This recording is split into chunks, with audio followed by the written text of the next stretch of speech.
As the Premier has said, close to $1.8 billion of this $3 billion fund has been allocated to regional New South Wales overall, whether that's in the hospital projects, the school projects, the road projects, and this contingency fund which we've set up. And the reason behind that is that many of the projects that we're focused on are those small shovel-ready projects that we can get off the ground quickly to get as many people in work. And for many regional councils, there's a great opportunities for these councils to get projects that might have been in the outer years or they might have been working towards down the track to bring those state government projects forward either on our own or in conjunction with the councils to keep as many people in work at this time.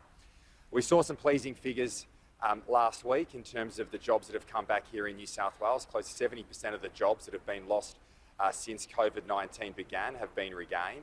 But it's still going to be a very difficult time. And when you look at the fact that of the 100,000 jobs that were created last month alone, over 51,000 of those jobs created here in our state, but we can't rest on all our laurels and we need to do more. And as there is a fall away in certain private sector infrastructure investment, the state government needs to fill that void, and that's exactly what we're going to do.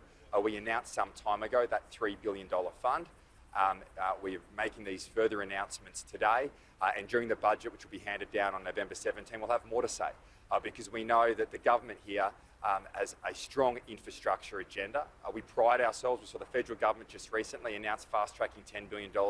We're investing over $100 billion in infrastructure over the next 4 years. We're the infrastructure capital of the country. Not only will these projects deliver great social outcomes at the end of it, importantly, they'll drive jobs growth and economic growth over this period of time. Well, today is pretty exciting because it is actually seeing $1.8 billion going out into the regions.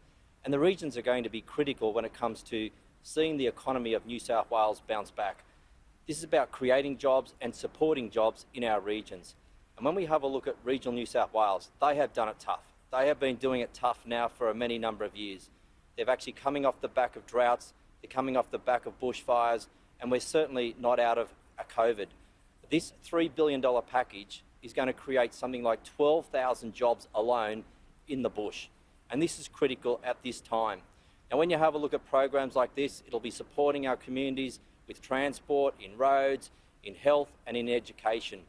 What we're doing is making sure that we're able to fast-track those projects that are shovel-ready, fast-track those projects that are going to create jobs in the regions. And if I give you some examples, we've got a $500 million Fixing Country Bridges program. We're going to see $325 million of that being delivered over the next 2 years. So this is bringing the dollars forward so that we create jobs on the ground.